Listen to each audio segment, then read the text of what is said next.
Okay, today I'm going to talk a little bit about politics, a little bit about the economy, a little bit about government. And we're going to kind of close out the last part of chapter 13 before we jump into government, which is in chapter 14. And I'm going to talk about a few things left in chapter 13. Now, chapter 13 concerns itself with religion and education. We talked extensively about education, especially last week. That was our focus. I'm going to talk a little bit about education this week. Unfortunately, the book does a good job of making it boring. It focuses on some aspects of education that you wouldn't necessarily think about, nor necessarily care about. But I'm going to try to bring a little bit of understanding to you. The book talks about, on page 338, something called the teacher expectancy effect, where basically children achieve what you expect them to achieve. Those who are, they actually did an experiment, albeit a very limited experiment in San Francisco, where they took an elementary school and they told, they did this little verbal test, and then they told the teachers that these particular kids did really well, these particular kids did not do well, these kids therefore are more intelligent than these kids, which they just picked these kids at random and told the teachers about them. And after the experiment was done, the teachers were shown to show favoritism toward the ones that they were told were more intelligent. They said that they were more curious, that they were more interesting and better adjusted than their classmates. And so thus proves the teacher expectancy effect, that whatever the teacher expects of the students, that's what they're going to accomplish. If they expect a bunch of failures in the classroom, that's what they're going to get. So, that plays into many things. Can you think of any implications of that?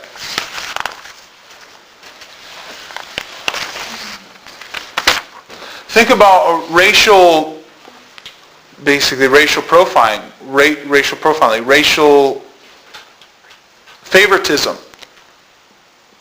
Okay, if you prefer Hispanics in your own biases, don't you think your expectancy would be favorable toward them? Or if you favored whites and you disliked Asians and blacks, who do you think would do better in your classroom? Probably whites. And so this is, again, genders play into this. Many things play into this, so this may be a reason for maybe high dropout rates among minorities, where there are unfavorable attitudes by teachers towards specific students. It talks about student subcultures, where there are cliques in schools based on race, social class, physical attractiveness, placement in courses, athletic abilities, leadership roles in the school and community, where you hang out with people that are like you. And these are cliques. There are different types of people that go to college, and different groups, and different what they call subcultures in sociology, where in college there is the collegiate subculture, there's the academic subculture, there's the vocational subculture, and then there's the nonconformist. And I want you to pick which one you think you fit in. Okay, you think so? No, just kidding. All right. Collegiate subculture focuses on having fun and socializing. They do a reasonable amount of work, but it's all about having fun, and they think work is excess and labeled as a grind. They have little commitment to academic pursuits. Athletes often fit into the subculture. Do we have any collegiates here? No? Academics. The academic subculture identifies with the intellectual concerns of the faculty and values knowledge for its own sake. Is that anyone? Yeah, we have two people. We have two people that are academics. Amy is. Oh, yeah. She's on it. Angelina, you're an academic? No, she's pointing at. I know. In some areas, but not like. Not like every area. Probably not every area. Vocational. Vocational subculture is interested primarily in career prospects and views college as a means of obtaining degrees that are essential for advancement. On that one. Pretty much. Yeah. That would be a Okay. good reason, I think. You don't value education for its own merit. Yeah, but like the way I am, I probably wouldn't like kind of like phlegmatics or like that, whatever, and just get it done. I honestly think you're more like that than you are vocational. But I think you've been socialized, as we all have been, to know that degrees are for jobs and for making money. Because certain people like to learn. Yeah, this college is a little different. Like, this is more like, I mean, you could apply it to your personal life. It's not just the career. Right. So it does enrich your life. yeah. Then there's the nonconformist, which is hostile to the college environment, seeks out ideas that may or may not relate to academic studies. This group might find outlets through campus publications or issue-oriented groups. Basically, your protesters, things like that. People who are complete nonconformists.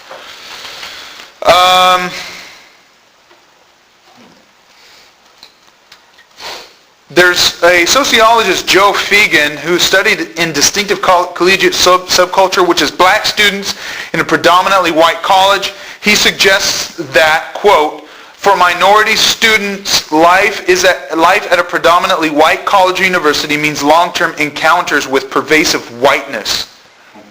Unquote. What does that mean? Pervasive whiteness. What is pervasive whiteness? Well, Nobody knows? Okay. is it a slight stereotype of what white people should be? Is it a stereotype of what white people should be? I think it's more like whites set the standard, and you have to conform to what whites are. And what they deem to be valuable, you need to value. Otherwise, you haven't really done a good job here at college. It talks a little bit about homeschooling. I thought this was interesting, page 342. Homeschooling League Defense Association, the HSLDA, reports that homeschooled students score higher than others on standardized tests in every single subject and every grade.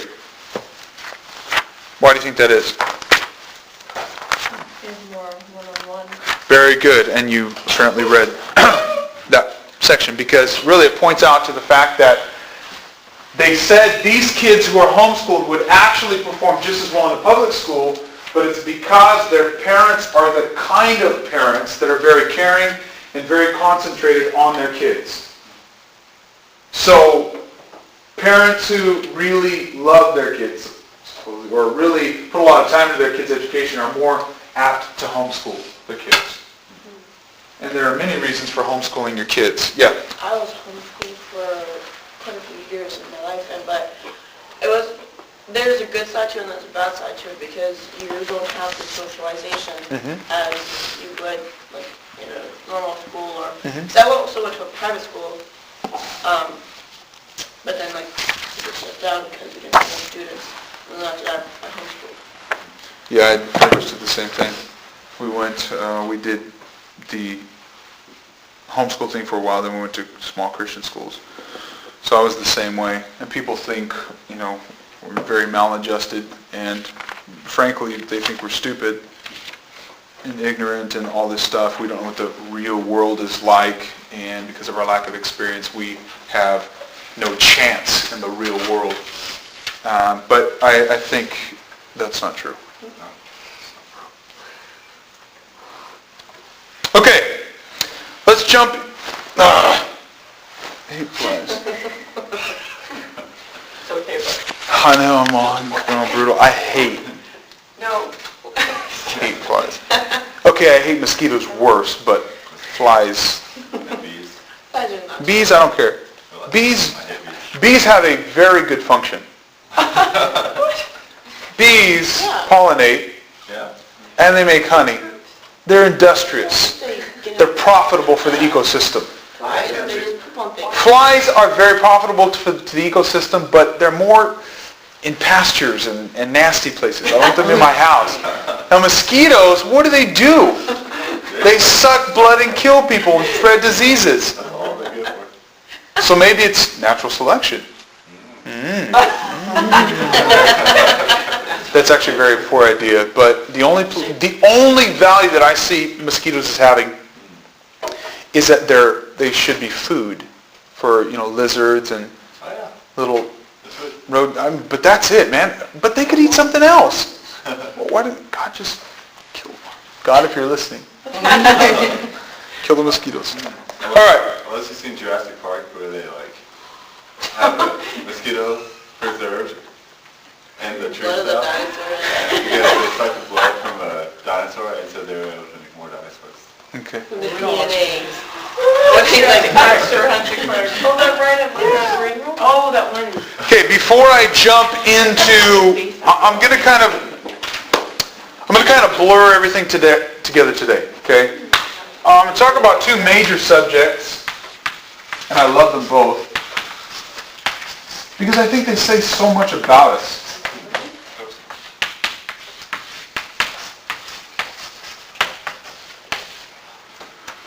Government and economics. What do you think you know about government and economics? I want everybody to take out a piece of paper. Take out a piece of paper. And a pen or a pencil. I have papers. I got you. Thanks. Government and economics. In my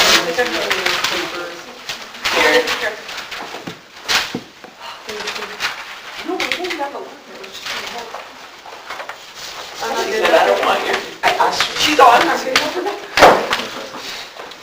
Friend. No, she goes, I'm white.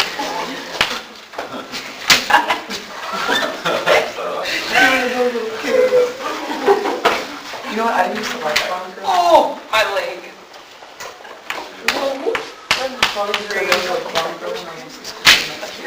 I want you to write a paragraph on what you think utopia is. Now, I'm not talking about nirvana as this place of ultimate rest. I'm talking about utopia as a utopian society. What is it like? What rules govern it? It's like heaven. Democracy. Think in the most idealistic sense that you can. Like a real utopia that... As it is in the book. No, it's not. It's Are you not. talking about like as far as the structure of a government, like a democracy? Forget government. capitalism, Whatever, then What is a utopian society? Would it have a government? And if it did have a government, what would it be like? And don't think so strongly in practicality. Don't think, okay, well, I know this has to... No, forget about the evil nature of man. Forget about all these horrible things. Just think completely utopian. What would a utopian society be like? A perfect one? Yeah.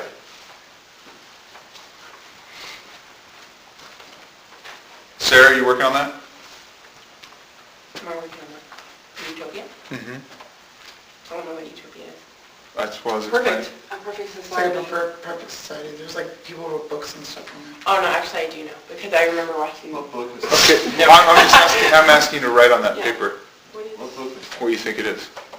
utopia? Like in our own mind, what utopia is? Okay. What are some of the things that would be present there? What would it be like? Wow, we come La La Land. I think I'm going to read you guys what I wrote. I don't even remember what I wrote. I don't know what utopia is. I've heard anything about utopia, I don't It's know. like the best society that could ever be. Best thing. It's like a perfect society, like the perfect place. Like my own Yeah. imagination of Where it utopia. functions like Like for what, My the own- benefit of everyone. what would the perfect world? No, with other people, but your ideas. You're a perfect world. This is your chance to create a perfect world.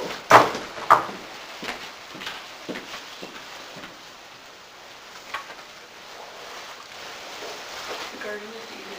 We're gonna do it without the trees or anything. Or the devil. Utopia's paradise. Wait a second. I don't want to do this. This should be fun for you. That's fun. To you.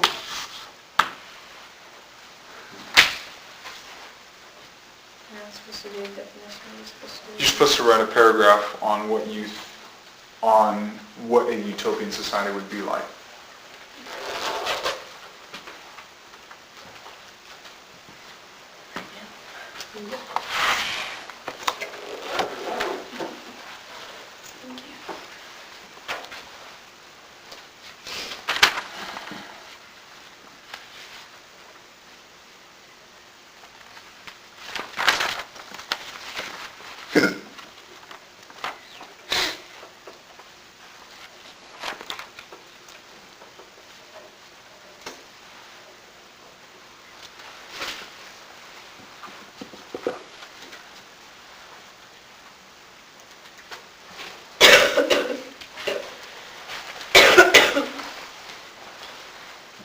I ask that the only things you write in my class are notes about my class, please. And the things that you occupy yourself with in the class are concerned with the class. I would really appreciate that.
Okay, I'll give you about 1 more minute.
All right.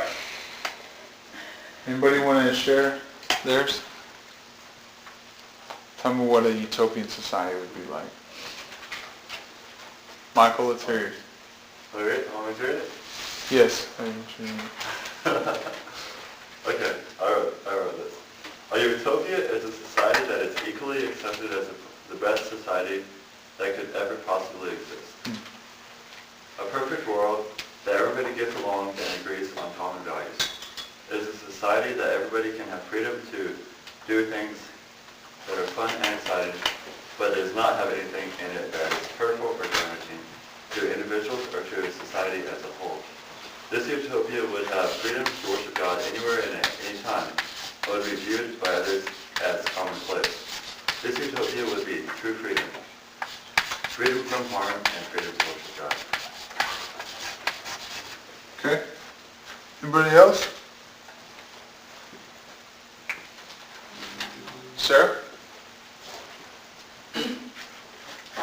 Somewhere where there is no rich or poor. Somewhere where people are full of love for each other, almost like the Church of Philadelphia. In this society, there is enough education and encouragement for children to succeed in schooling and in their lives. This would be a place where people are treated as equals to one another. And as a result, there would be no hate or crime. However, this place will never be because sin stands in the way of church. What does? Sin. Don't you hate that?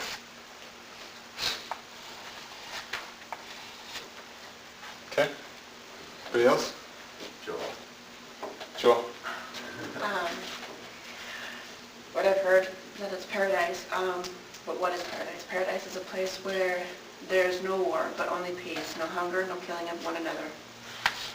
People help anyone that is in need of anything and don't have an expectation of getting anything in return. I can see Utopia being a small little town where everyone knows each other, a couple stores with food and household goods, a gas station, post office, church, living life to the fullest.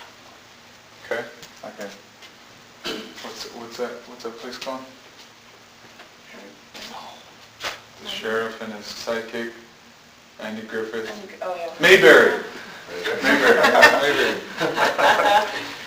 Actually, the funny thing is, I don't think I've ever seen one of those shows. I love that. I know it. I would recognize it if I saw it, but I've never really watched one of those shows.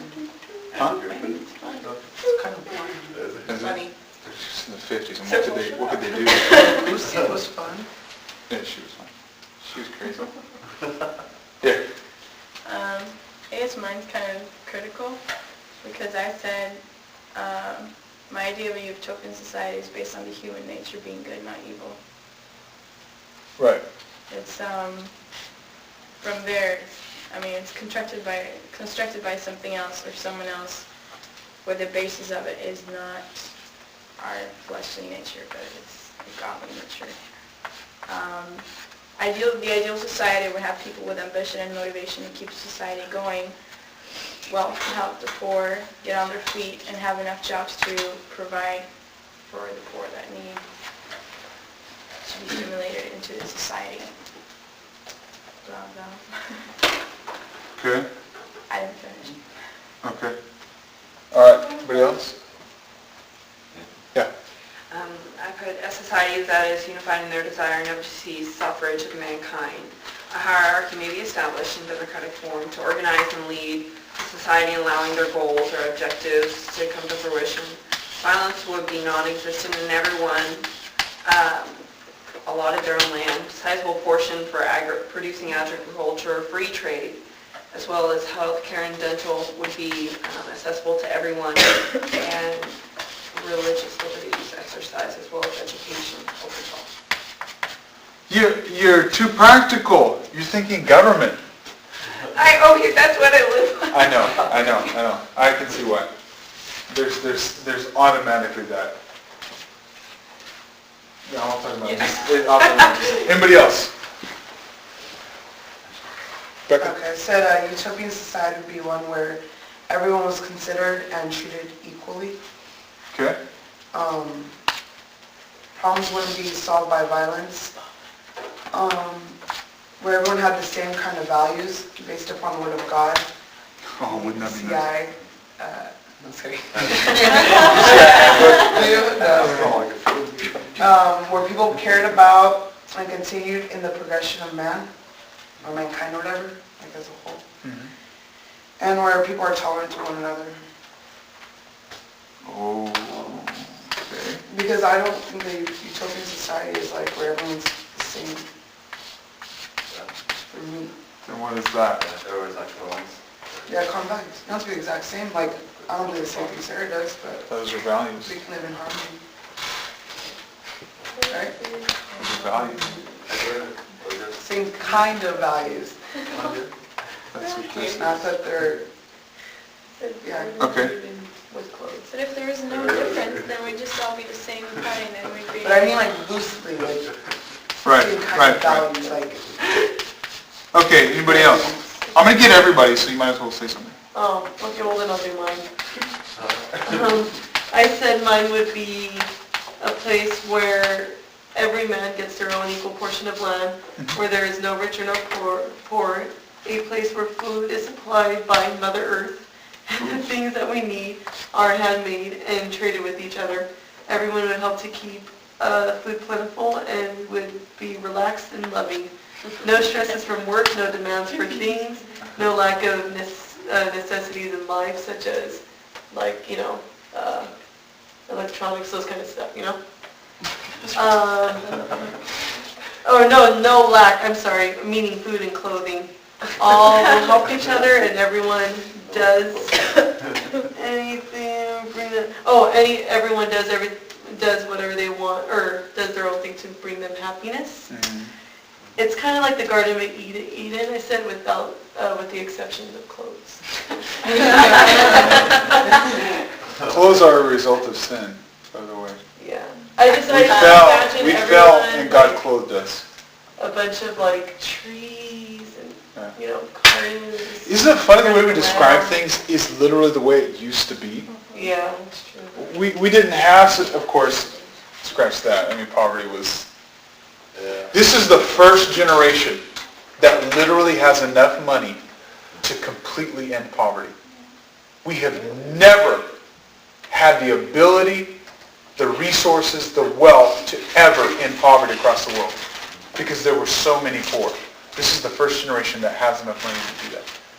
But besides that, things were taken much from the ground and things like that, but we're kind of in reverse. Ashley. I basically said the same thing everybody else did. The only thing that's lacking is I said that we would have discipline. Discipline. Okay, you kind of went in this box. You guys are no fun. I was in my mind on this. These are practicalities here. Lots of roller coasters. I was running. This, I think this would change everything. Because we wouldn't have sin nature. That would absolutely... But see, this is the real world right here, which is different than this. This is what we wish it to be. Mine said, okay, don't laugh. We would not need laws with external reinforcements. Each would be governed by a universal principle of love. Progress would be defined by civility and fairness rather than monetary and comfort advancements. We would utilize natural resources in a way that contributed reciprocally rather than merely consuming them. It would be a place of harmony, peace, and health. So wouldn't that be nice? But what is the real world like? No common values, no freedom, Wow, doomsday, huh? no love, no education. No education. Say all the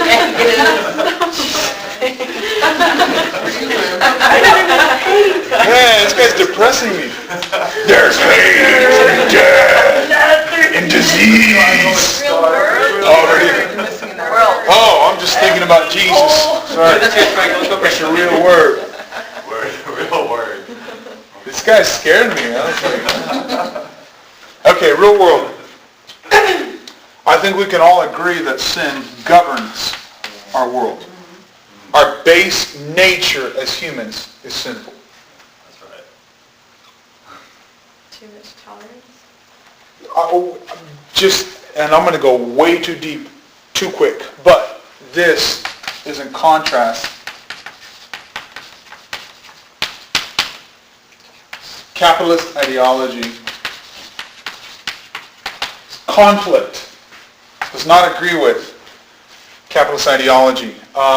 In that capitalist ideology, if you'll read The Wealth of Nations by Adam Smith, British economist, he advocated, and also John Locke advocated, that the whole basis for capitalism and free market theory is based on the assumption that human nature is good and that man is rational.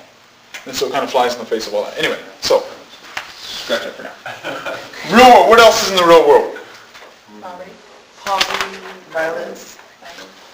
Violence, War, poverty. Corruption. Ooh, I like that. that's a wicked one. Who said corruption? That's almost the greatest evil, is corruption, honestly. We'll talk about why in a minute. Come on, I want everybody's attention, please. I want to be a teacher today. Please, don't be distracted by other things. I'm getting jealous. Give your notes to me. Some good notes here. Huh? Good. Oh, she's not on, she's not. Corruption, what else? War. War. Kind of ties with that, but it's more specific, I guess. What else? Like depression. Oh, no, I said happiness. oppression. Chaos. Please turn your phone off. Come on, guys. You guys are juniors. It's the fly. Yeah, it's the fly. Yeah. I'll go smash it if it's a fly. Chaos. Depression, chaos, disease. Extortion would go with corruption. Correct? Yes.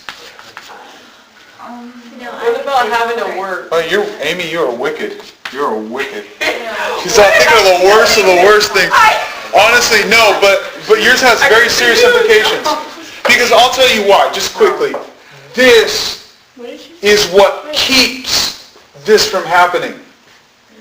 I mean, besides this, I mean, we all know, we've got to look at that. But corruption, the very things that are supposed to be correcting these things, if they're corrupt, they end up back here. Fascism. We'll talk a lot about this. Okay. Anyway, what else? Flies. Flies, yeah.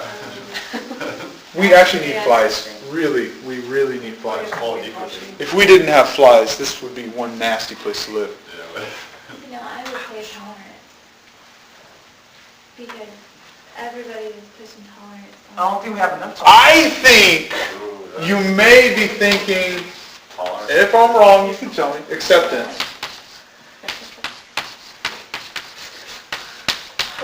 Yeah, everybody needs to accept it. Would you rather say that than tolerant?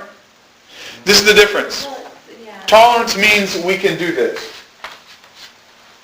Peaceful coexistence.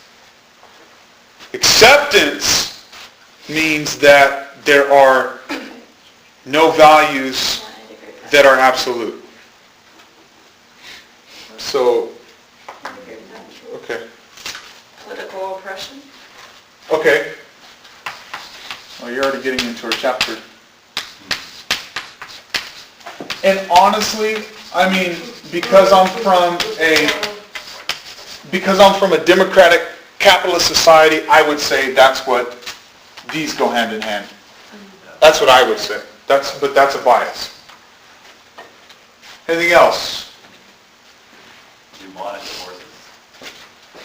We'll leave that under sin. We'll leave that under sin. I know it's a little bit different, but yeah. After like the tribulation and stuff, there's going to be like 1,000 years of peace. Yes. It's going to be a perfect. It's going to be a lot like this. Yeah. Except, I don't know. Is this... No, man. I think man will still have sin nature, but the devil will be bound. Yeah. So this is the exception. Yeah, that's why it's not the same. But still people will have a choice during this time, whether they want to serve God or But not. won't it be able to tempt them? The devil won't. The devil will not tempt you. But that doesn't mean that... Nature. Yes, exactly, and it's that strong, where there will be, the scripture says, as the sands of the sea. That's how many people will turn against him, even after the millennium. So, carnality is that strong, even without the devil. People blame all kinds of stuff on the devil. Man, you're just carnal. Okay, anything else? There's free will and there's nobody free. Yeah. Yeah.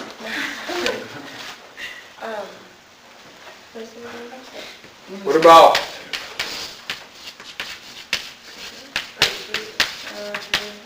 prejudice? Racism.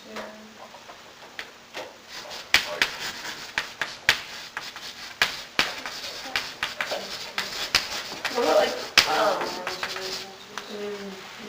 Limited resources.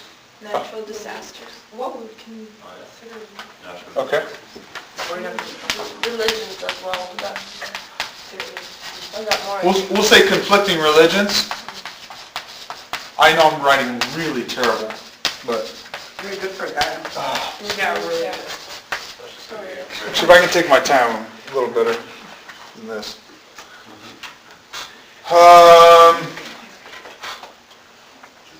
Okay, so this is all bad. Any good stuff? What about good stuff in the real world? Depends on which world you're talking Rich about. people. If you're rich, you're right. So if you're poor, you're bad? No, she's saying no, just like that. Yeah. Okay, I'll say, what about opportunity? There's opportunity. Yeah, okay, sure. Yeah, because everyone has the opportunity Right, to become right. rich. Well, Not everyone. in our Not culture, people If in you're from the Africa. United States. Education. I don't forget religion. Education is usually offered. there's free will. Usually offered. Free will. You know what's weird? Because it needs to be. If you look at the statistics on education, Sweden has, I think, the lowest cost of any place in the world, but for education. But it's not the most accessible. The United States has more accessible education than Sweden does. I don't know why. Maybe it's because they discriminate against something? I don't know. Okay, opportunity. Also, another good thing that we have are, again, this is very nationalistic, especially here in the United States, we have rights. We have rights, we have opportunities. So there's some good things. Okay? No, nobody has dreams. And let's think, I want you to begin to think in terms of shifting this from this to this. At least to these ideals. How do we get from one place to the other? There must be some entities that bring about change. And here are some entities that bring about change. Number one, elected lawmakers can bring about change. Government institutions such as the Congress, the President, the Supreme Court can bring about changes. Citizens themselves can bring about changes. Political organizations can bring about changes. Political leaders that are not in government can bring about changes. The bottom line is all these changes is brought about by politics. This is the impetus behind social change. I'm speaking obviously in a very secular sense. I mean, obviously I know when the millennium comes where authority changes, Jesus Christ rules and reigns, this stuff just happens. That's why he's God and we're not. That's the incredible change that he can bring about. But in our lives and what we can do, this is the entity that brings about change. Who in the United States holds political power? What is political power? Any ideas? Like as far as the wealthy or the Supposed to be the president? people. First of all, what is political power? Influence. Influence what? Society. Okay. Over people. Influence over people, yeah. The ability to influence the political actions of another. That's what political power is. It's the ability to influence someone else. Actually, the book gives you a definition of the power elite, and it very clearly defines power. Power is the ability to exercise one's will over others. Who has political power in the United States?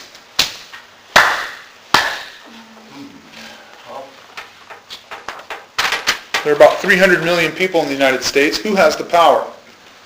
There are two views of power in the United States. There are two views of who holds power in the United States. You probably need to know this stuff, so if you're able to take notes, go ahead and do that. The first,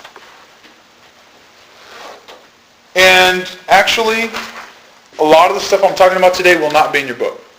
It's not in your book. It relates to your book, it ties to your book, but it's not in your book. There are some parallels, but a lot of the stuff, none of the stuff's in your book.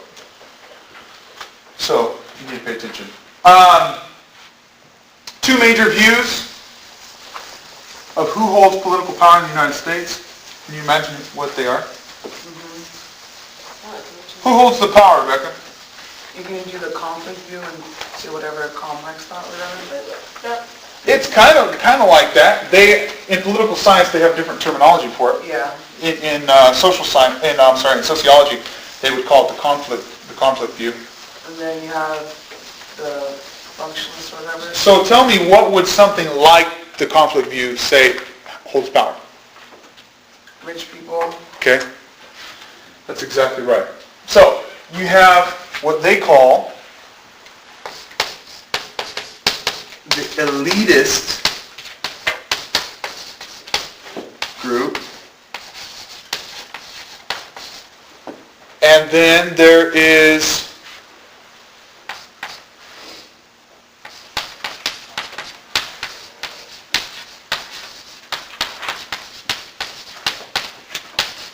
pluralist view. Okay? This is what's called open, and this is what's called closed. Okay?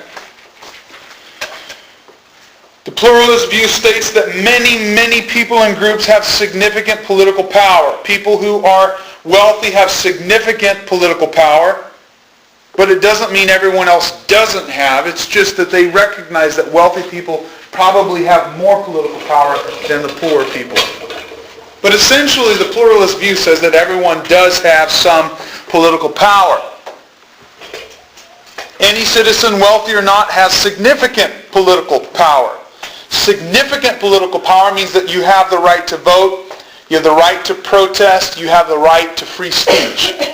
That's significant political power. You have the ability to have political organizations that are well organized, and they have significant political power. Political organizations. Any examples of that you can think of? Political organizations that have significant political power? On the NAACP. NAACP, absolutely. National Association for the Advancement of Colored People. Anything else? Come on, you got to know these.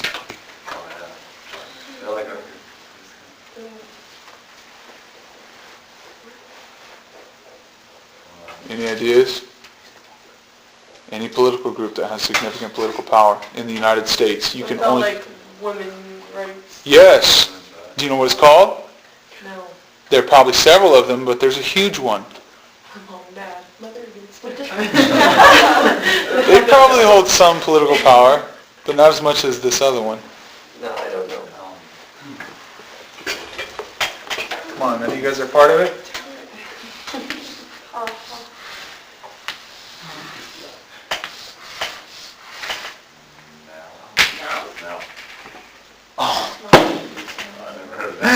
National Organization for Women.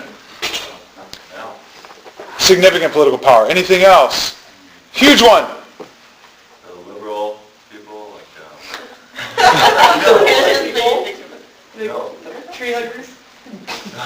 Environmentalists, absolutely.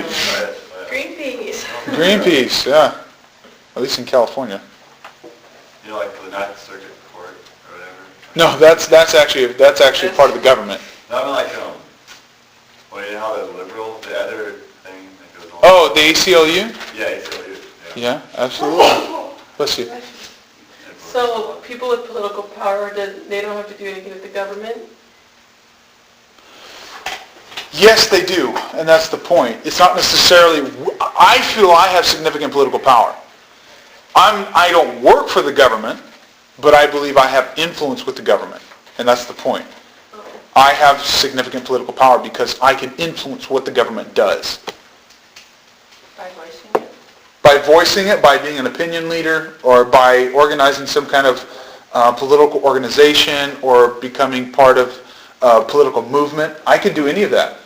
Today I could go home and organize a whole political movement to, I don't know, support Ron Paul here on the campus. I can do that. I have the right, I have the opportunity, I have the resources, I can do that. Who's Ron Paul? He's a presidential candidate. Who organized One of the few that's pro-life. Actually, I think there's three Who maybe. organized the Hispanic strike recently? Huh? Who organized? I couldn't hear you over the buzzing. I'm sorry. Huh? Who organized the Hispanic strike when everybody, Cesar Chavez. was that a certain organization? That was the United Farm Workers Union. Or, I can't remember the acronym for it. Yeah, but basically it was for the farm workers, yeah. You know, does anybody know about Cesar Chavez? Do you guys know what happened? It's really, really sad. Mexicans would come into the country, work in the fields for farmers for months, sometimes a whole season without being paid. And the farmer would say, at the end of the season, I'll pay you for it. So they got them to work the whole season. And then at the end, when the worker wanted to get paid, the farmer would say, now leave, or else I'll call the INS. Because they're illegal. They're aliens. And so Cesar Chavez says, okay, this has got to come to a stop. I mean, illegal or not, this is wrong. Anyway, so, anything else? Okay, I'll just tell you one of the big ones. NRA. What was that? NRA is probably one of the most powerful in the United States. National Rifle Association. I was thinking rifle? Yeah, That one is- rifle. It's all the conservatives, Republicans, and Yeah. hardcore. Yes. Yeah. I want my shotgun. So this is under the open. This is under open. Okay. Political organizations. My right to vote. My voice will be heard. People who work for the government but who are not of a high rank. Department of Justice, Defense Department, things like that. These are all part of the pluralist open view. Now, there's another view, which is more like the conflict view, which is the elitist view, which is a closed view, which says most political power in the U.S. is concentrated in the hands of a few called the elites. Now, there was a book written in the early 20th century called The Power Elite. And it was written by C. Wright Mills. God, I should know that. Where he discusses the structures of power and basically delineates on this idea. But Thomas Dye says about 7,000 people in the United States have significant power. The rest of us don't. These people would be presidents of major corporations like IBM, GE, presidents of banks, heads of media, owners of major TV networks and newspapers, people in the highest levels of government, people who head the armed forces. These are the people with significant political power. So here are your two views.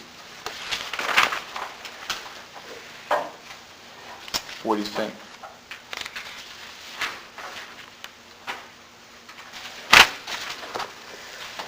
Who holds so significant political power? Is it the elites or is it... So it is open and closed. It's probably for different situations.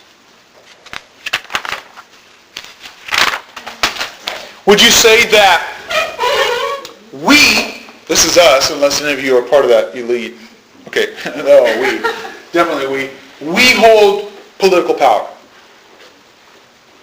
These hold significant political power. Or do we really, can we really change the world through politics in the United States? That's why the open new people into OACP and now and all the others try to get CEOs and different people like that on teams with them. Because they understand that they're the ones that hold political power? Well, it helps Or do them they have say more they pull. hold more political power? I don't know, helps them have more pull.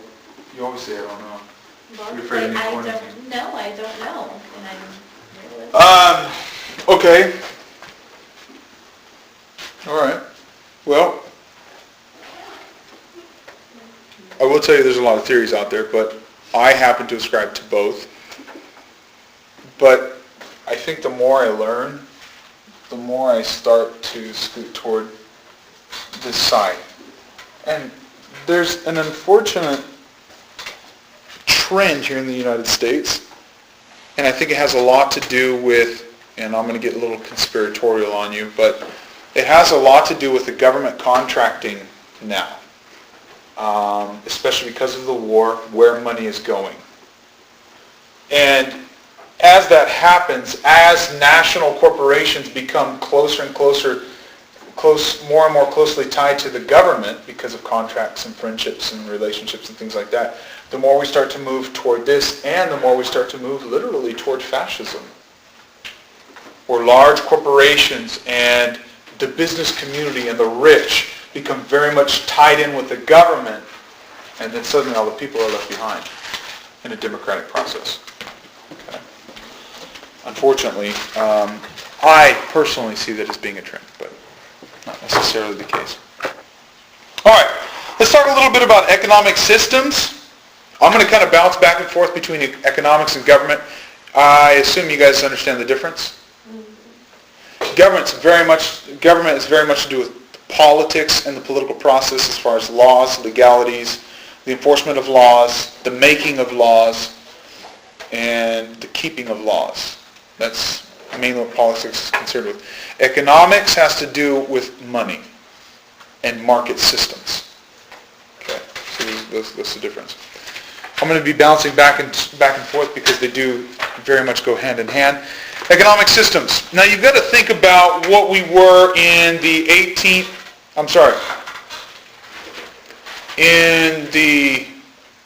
basically the 18th century throughout most of the world, and then it changed in the 19th century. What was a major change that took place in the 19th century here in the United States? Depression. No, that would be the 20th century. 19th century. Yeah, that's true.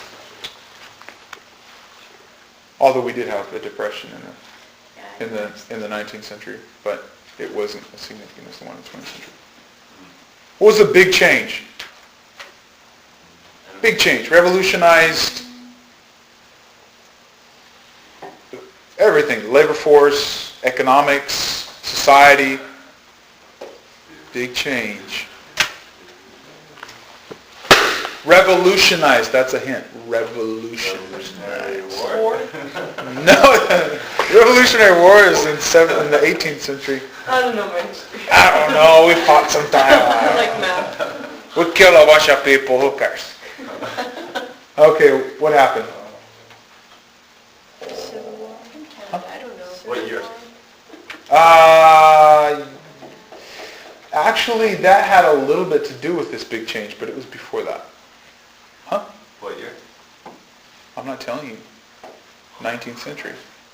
What? Is that? It happened in Europe before it happened here. Huh? The Declaration? No.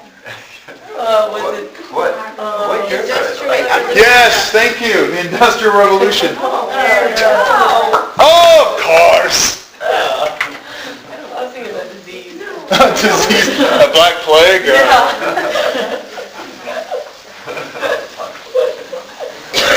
Seriously, that changed everything. That's just definitely. Revolution. By the way, speaking of revolution, they're selling Pancho Villa's guns at an auction. If anybody's interested. They're expecting to get about $35,000 for them. Pancho Villa? You don't know Pancho Villa? Oh, I thought she said Nacho Libre. Nacho. Is it under, Yeah. I'm just trying to think. It affected both. But really what I'm going to be talking about is this. Okay, let's think about pre-industrialization. Okay, what were we like pre-industrially? Horses? Money, resources, where does it come from? Idaho? I think said Idaho. Like, no, I don't know that. Okay, agriculture, absolutely.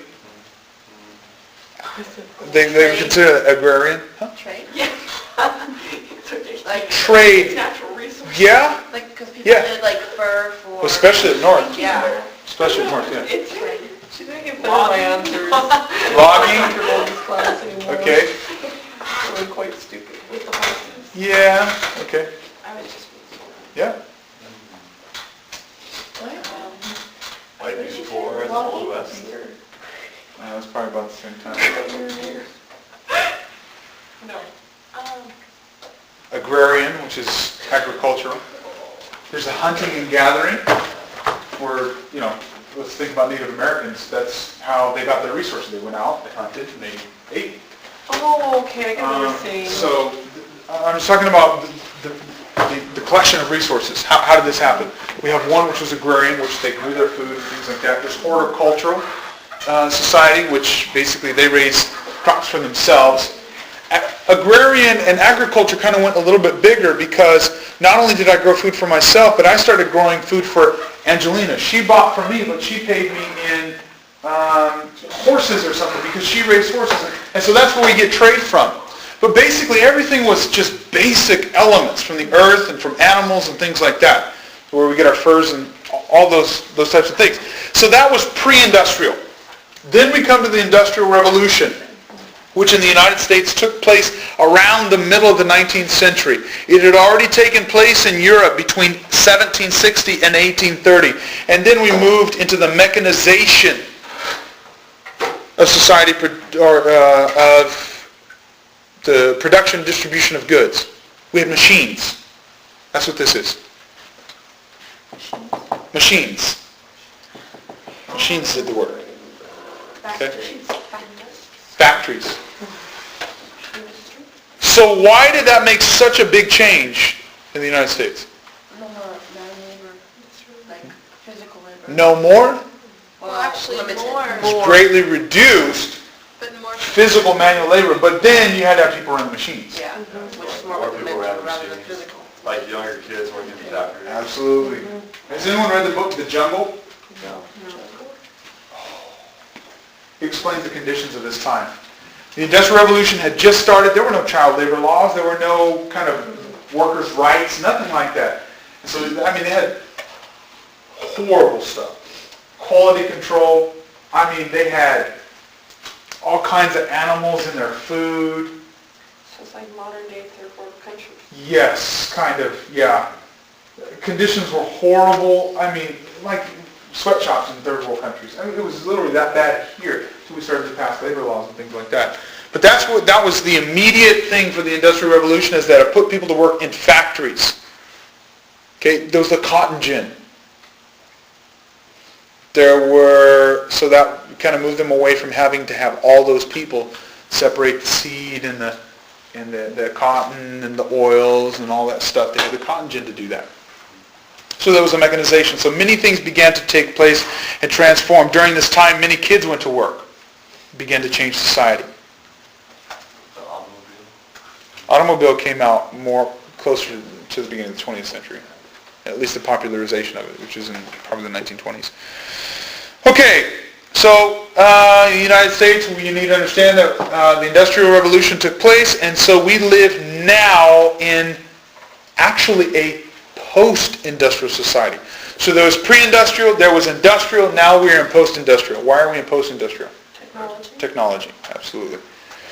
All right, two distinctive economic systems, and maybe you can tell me, I'll have you guys teach the rest of the class. You ready, Michael? You ready to teach me something? Let's go, let's do it. What do we got? Dictators? We're talking economics still. You're just reading words out of the book.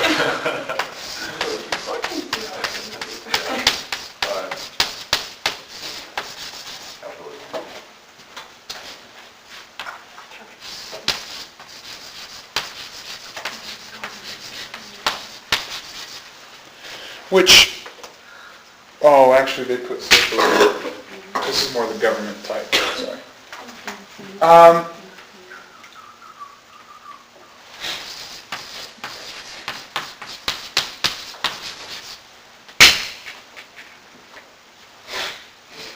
Okay, any idea what these are? Oh, well. Say it. Oh, Tell me, what is capitalism? individual, kind of individual. Well, that's more individual, that's more for the state, that's more for the person itself choosing what they want to do, what they want to produce, what they want to focus on. Capitalism, you're saying? Yeah. Okay. That is more focused on the state, the people that govern take care of what everyone needs. It's not the individual specifically, it's the Taking state. care of their own needs, okay? All right, any other explanations? Kind of with how largely private, that's what What's largely in private hands? there's an economic system in which the means of production are held largely in private hands. It's capitalism, absolutely. So privately held companies, privately held businesses, things like that, that's capitalist.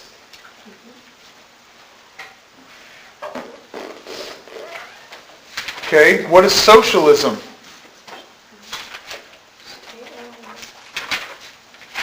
What's state-owned? Companies, a lot of monopoly on most things actually. The means of production is held in the hands of the state in socialism. What are some other characteristics of socialism? Kind of oppresses individuals Oppresses individualism how? because everyone's supposed to have the same, well, it's a good thing too, but everyone's supposed to have the same opportunity, but it turns into everyone's supposed to be the same exact way instead of being an individual having different ideas or different dreams. You have to have the same idea, same dream, same, just, this house, this car, this dog, everyone's supposed to be the same way. Okay.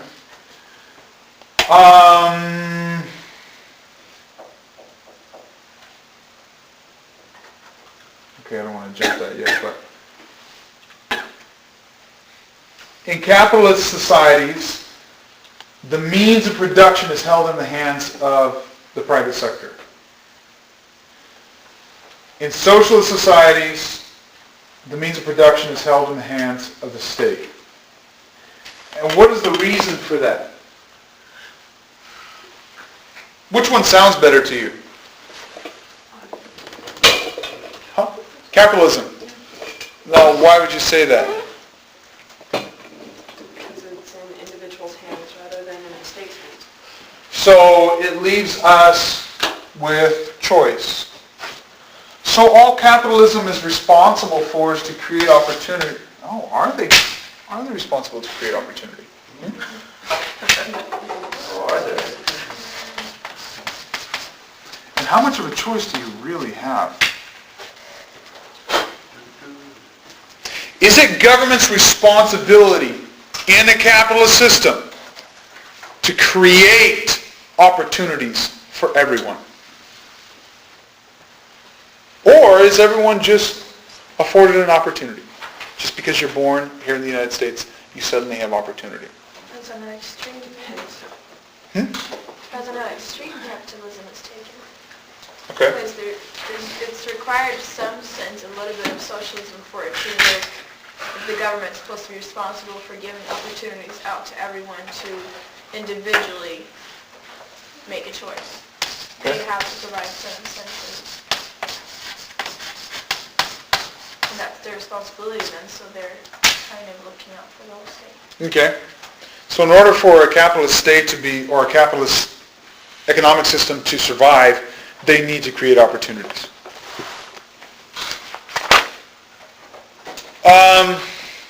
Socialism, state help. Why is it state help?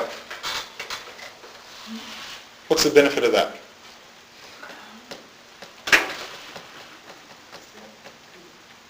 Why does the state control the economy?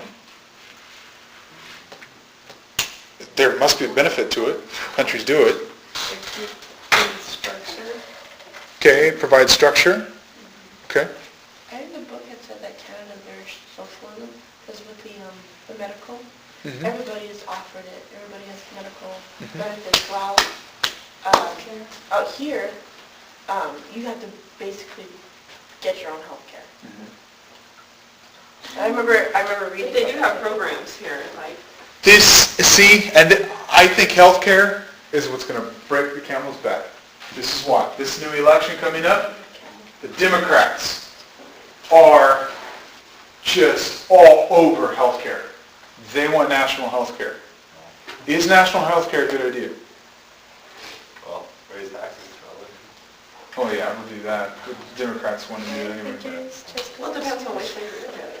Huh? I guess it depends on which way you, well, I think it's a good idea for everybody to have health care, but obviously it's going to put a toll on a lot of companies, I think. Okay, I'll get back to that in just a second. I heard, well, thank you. Thanks, Joe.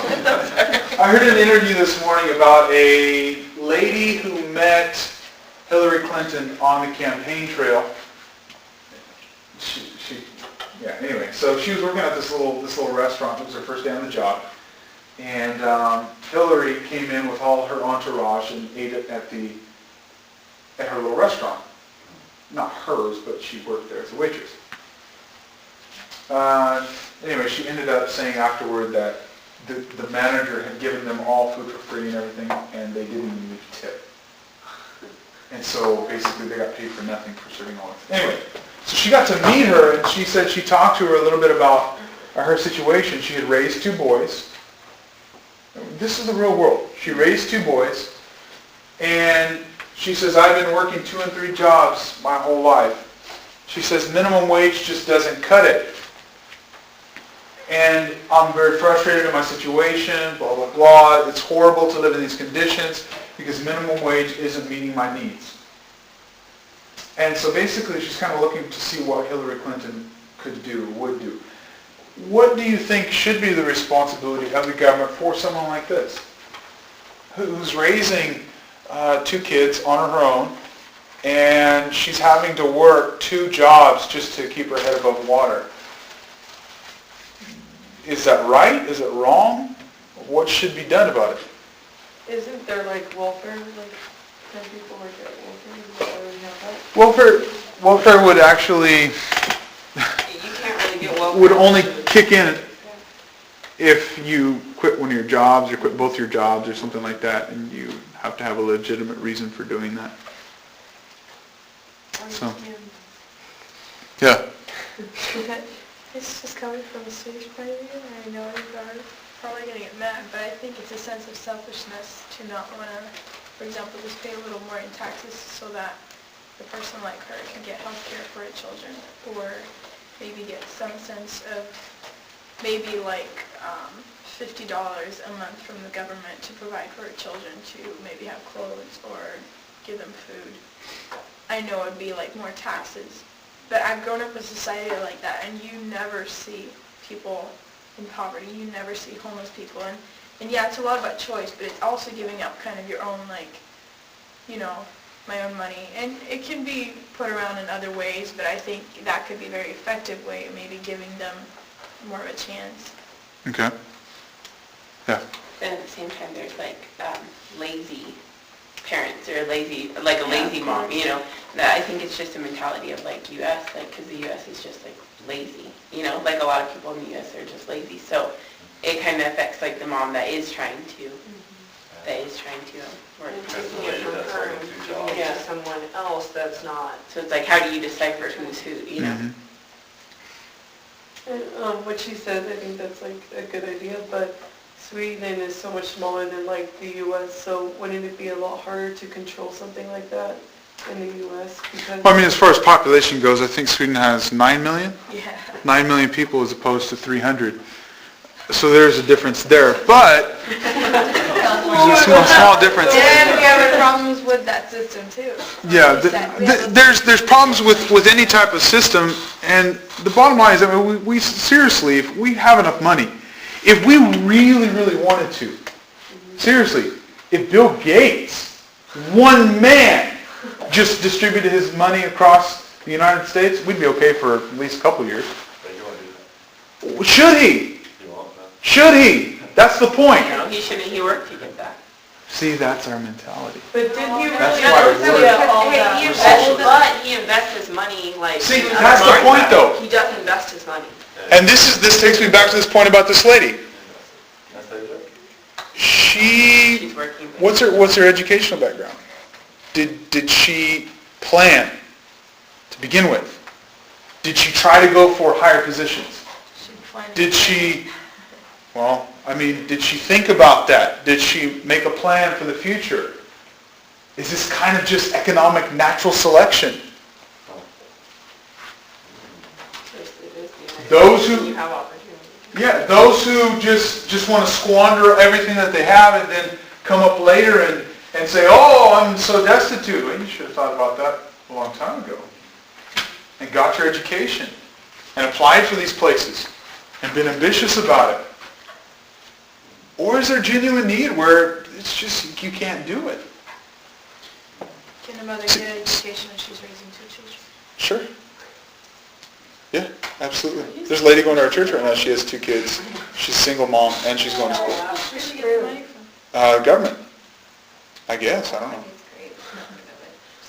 So, you have the socialist idea, capitalist idea.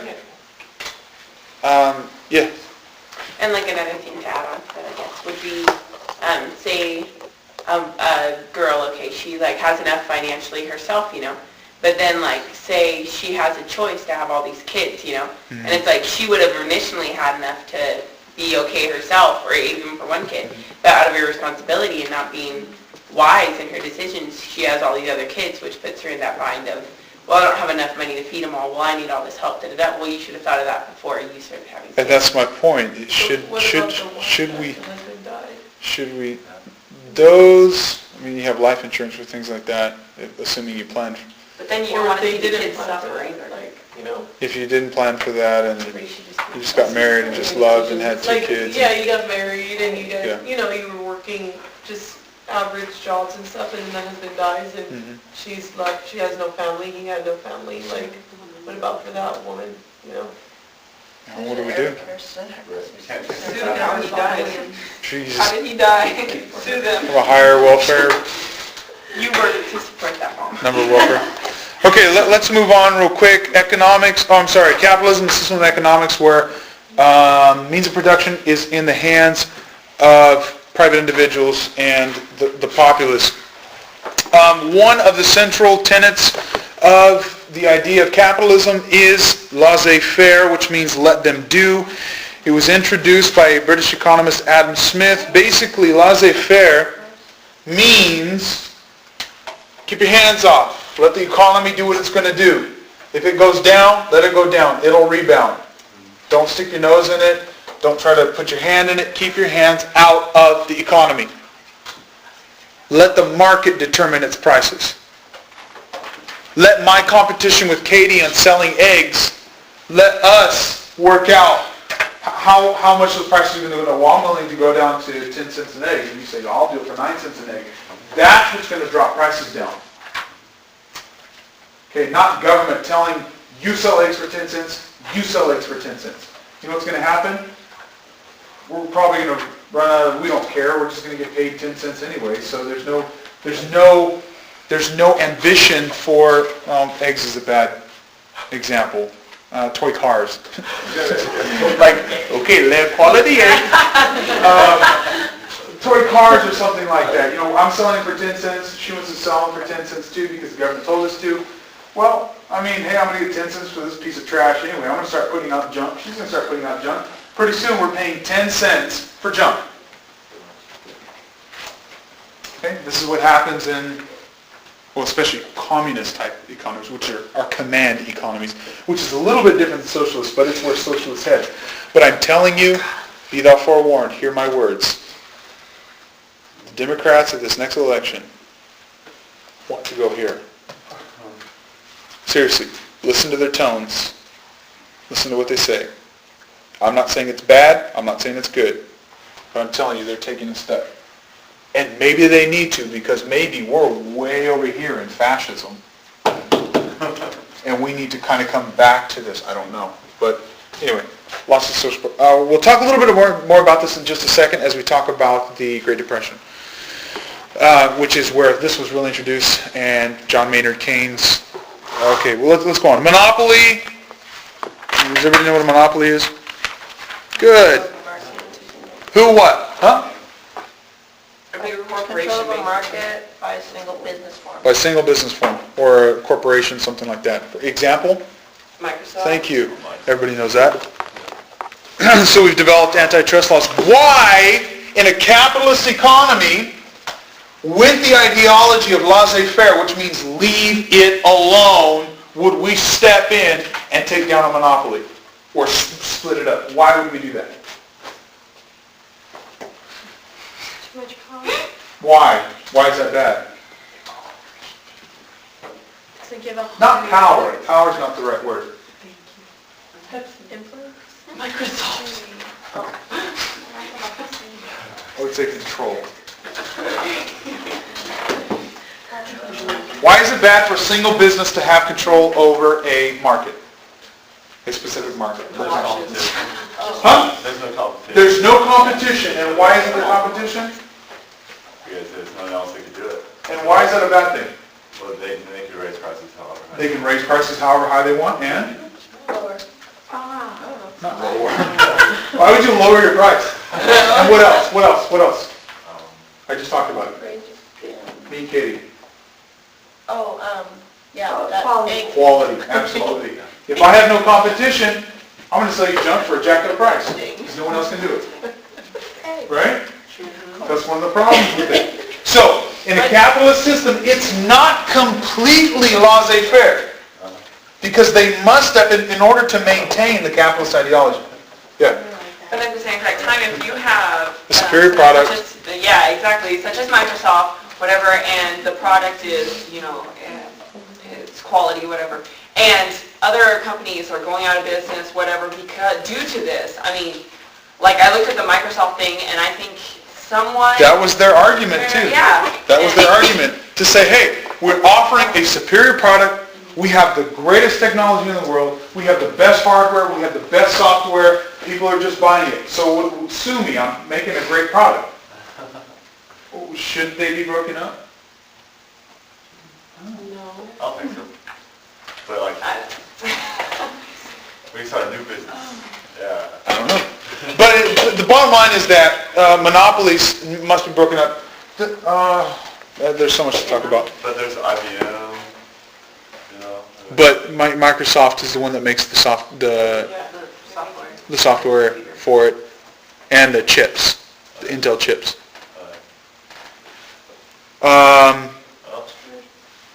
Okay, let's talk a little bit about communism. Communism refers to an economic system under which all property is communally owned and no social distinctions are made on the basis of people's ability to produce. That means your stuff is my stuff. We all share. It's a commune. Your property, if you have too much, you need to share it with everyone else.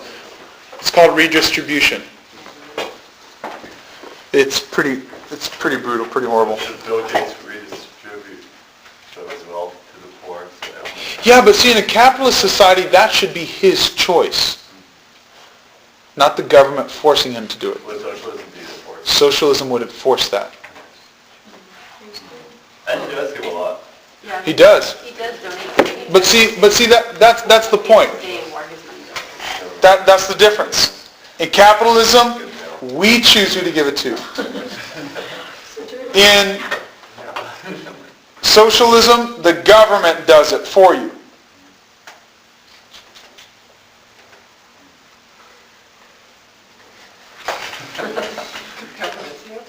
Okay, communism, all right. It talks extensively about China, but I don't know that I really want to talk all about China. Basically, China is going to be the largest economy in the world, probably by the year 2020. Right now, the United States has the largest economy in the world. You got to think about this, though. I mean, as far as numbers go, per capita, the U.S. is way ahead. China has 1.3 billion people, and they're about to become the largest economy in the world. Now, the crazy part about it is that they're communists. But they're very free market now, as far as their economy goes, and so they're making tons of money. So they're going to be doing really well. I heard India is the largest growing economy. Fastest growing, yeah. Fastest growing. Yeah. India's actually doing pretty good right now. They're on an upturn. But it's a lot because of foreign investors going and putting in companies. Dell, support tech, or tech support. Oh! This right here. India. They're math tutors. So you have people from the United States calling these people for a tutor, and they're in India. So it pours money in there. All right, let's see. Power,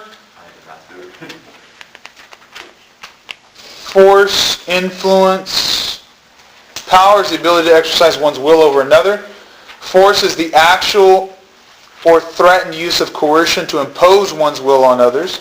And influence, on the other hand, refers to the exercise of power through a process of persuasion.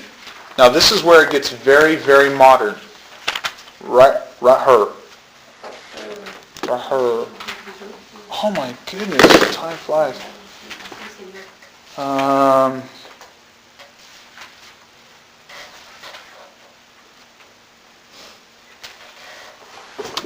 I'm just going to throw a bunch of quick charts up here, and hopefully I'll try to get to as many as possible in the amount of time that I have. Okay, so.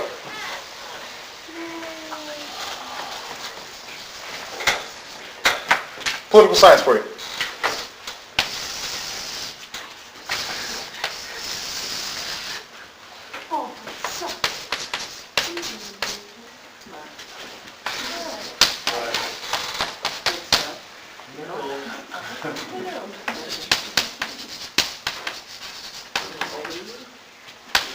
Conservative.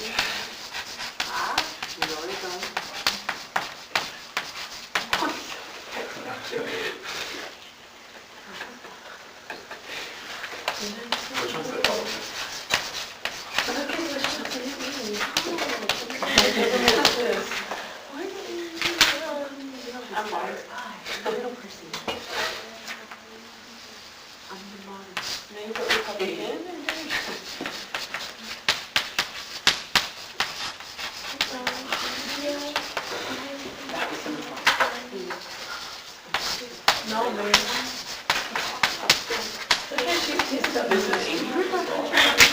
She's radical.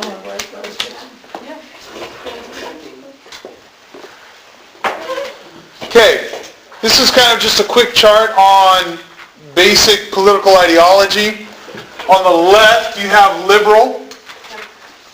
And at the very, very left, you have radical. These are the revolutionaries, the crazies. Okay? Conservative is on the right. On the fringes of the right are the reactionaries. These are people like Adolf Hitler. Okay? These are people like Che Guevara or Lenin or Stalin. No, not really. They're actually over there. This is more like Che. This is more like Fidel Castro. No, man, they went over there too. Who's a radical? Who's liberal? Rage Against the Machine. There you go. There's one. Bob Marley. I thought communism was radical. Uh-uh. Oh, well, it's fascist. Fascism's over there. Radical, wouldn't you consider like FEMA or something like that, or certain groups? PETA? That's what I meant. What did I say? FEMA. FEMA's Federal Emergency Medical. Yeah. That's what I meant. Yeah. The United States typically is fairly in this area. We have never really gone out there or out there as a country. Unfortunately, many countries, for example, Russia, goes from one extreme to the other, very polarized, and that pendulum swings very, very far.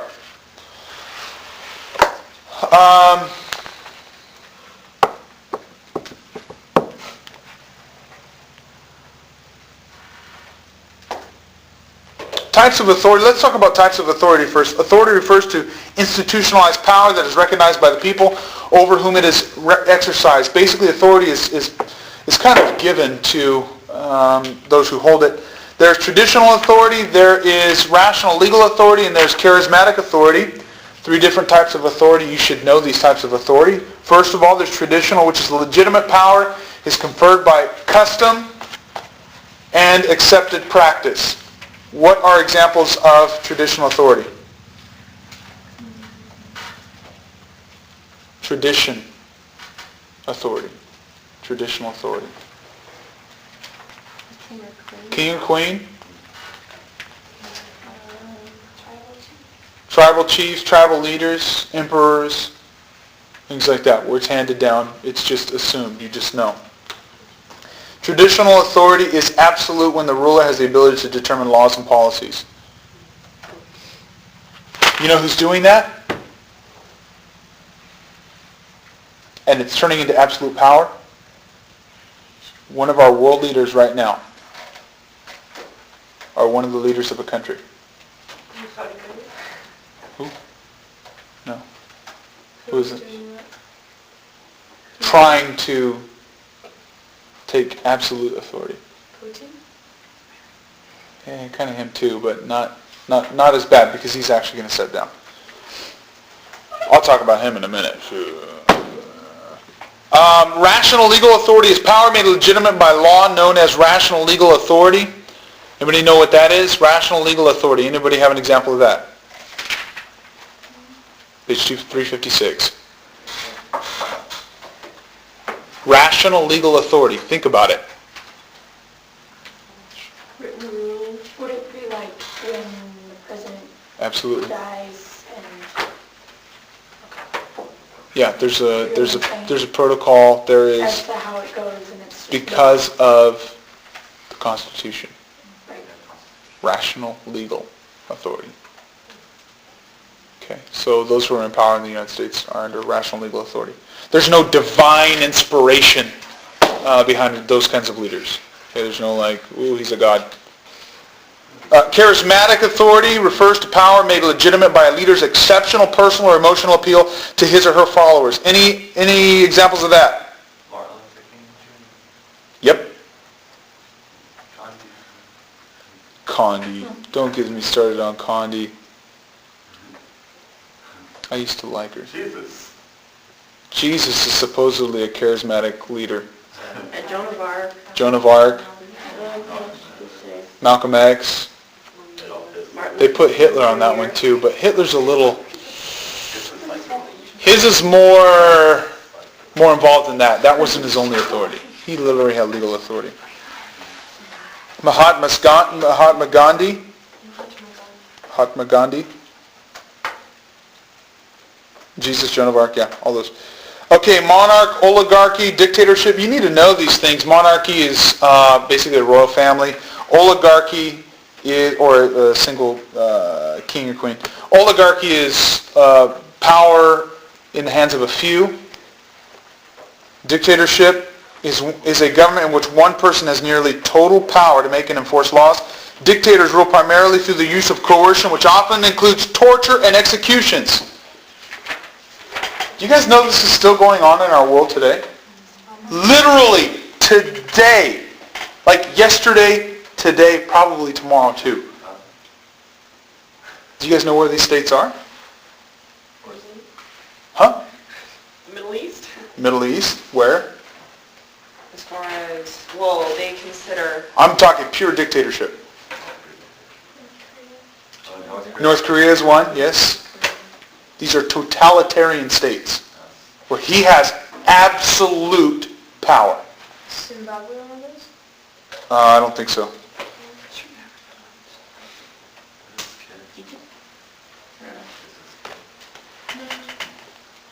Germany right now is right. Mm-hmm.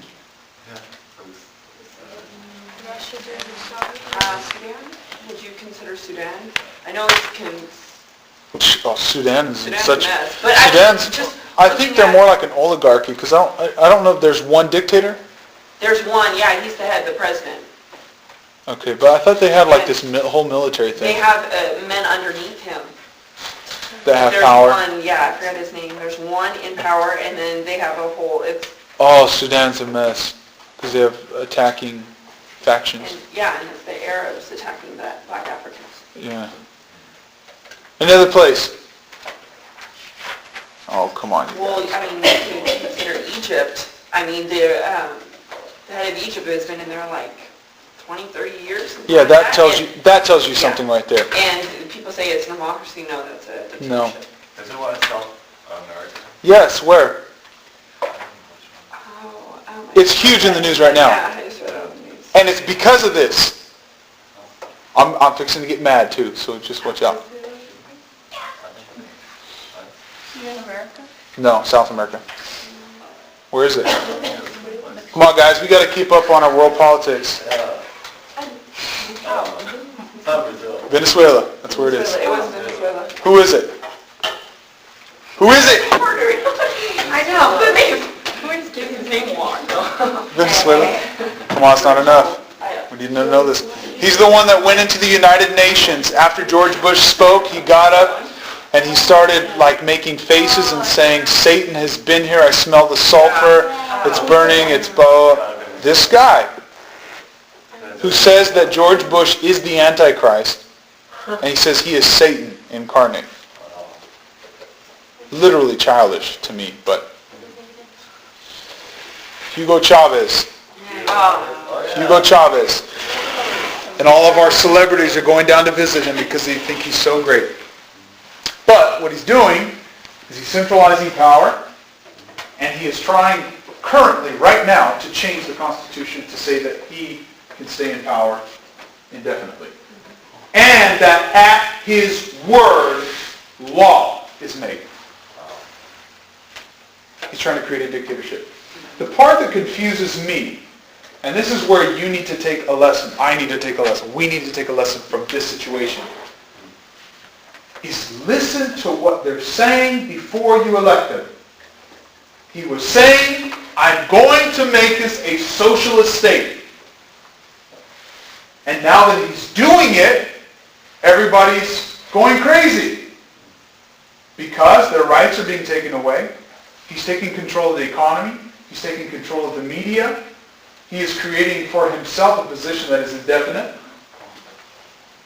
And everybody's saying now, oh, this is not even a democracy anymore. It's just masked as a democracy. It wasn't even masked as a democracy. He said it was going to be socialist. All I'm saying is keep your ears open. Keep your eyes open. When they say something, you kind of think, okay, we don't want that. This stuff makes me sick. This guy right here, Kim Jong. little kids are hugging him, and he's like such a father figure. He's murdered so many people. He's brutal. But this is propaganda to make the kids like him. Just like in Iran, they tell the kids that Ahmadinejad is this great, wonderful, wonderful man in school, and basically advocate and tout all his accomplishments and what a loving and caring and gentle man he is, but he's an absolute dictator. That's what happens in totalitarian governments. They're fooled in just a complete obedience. China, they have the Communist Party which rules. There's tons of issues and problems. Gender in politics, women didn't get to vote till 1920. Chinese didn't get to vote till 1926. Indians didn't get to vote till 1954. African Americans were disenfranchised until 1965.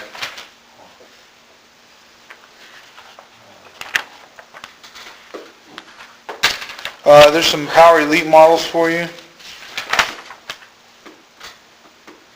C. Wright Mills, thank you. He's the one that wrote Power Elite.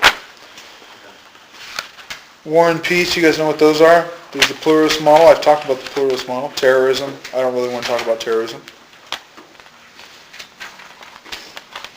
Changing economy. Basically, the changing economy is the concentration of ownership of giant corporations, especially multinational ones, is being consolidated. Okay. De-industrialization. Anybody know what that is? De-industrialization.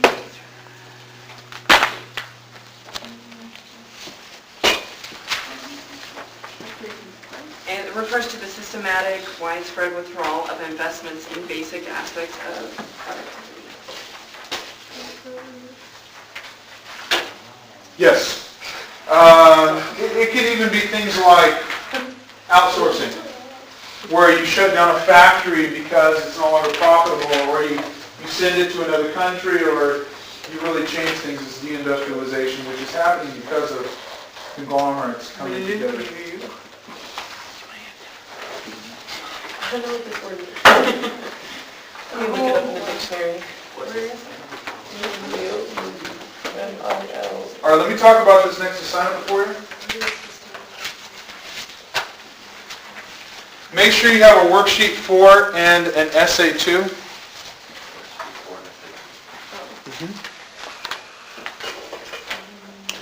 Worksheet 4 says, this is what you need to have both of these done by next week. They're really not that hard. Worksheet 4. What is sustainable development?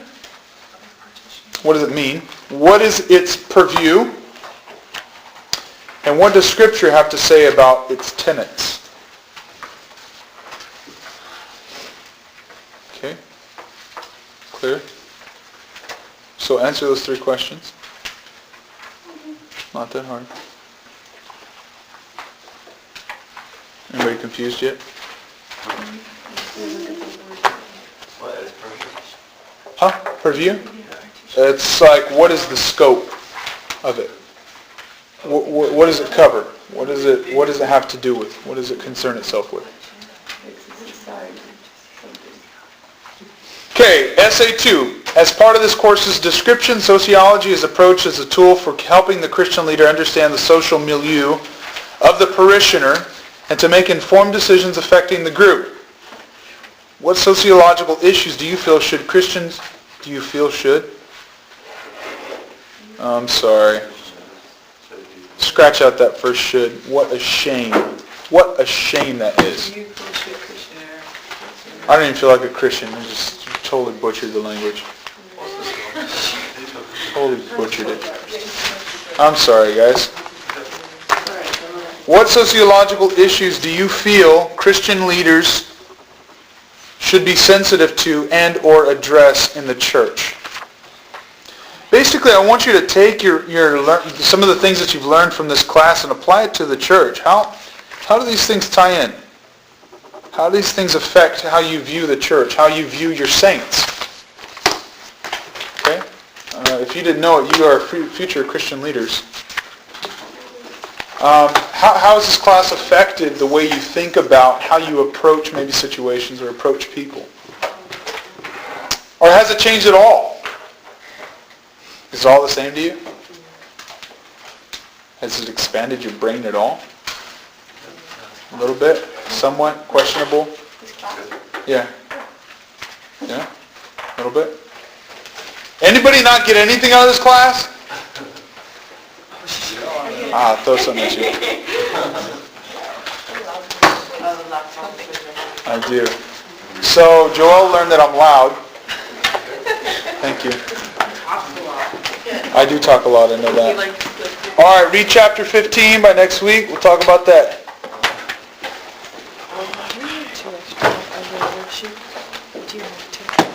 For? Okay. And for? Just, the other one. There is. Oh, yeah. Okay, so you get this. Road to Serfdom. Look it up. You'll like it. Explains market theory. No, Why don't you turn it off? I don't know.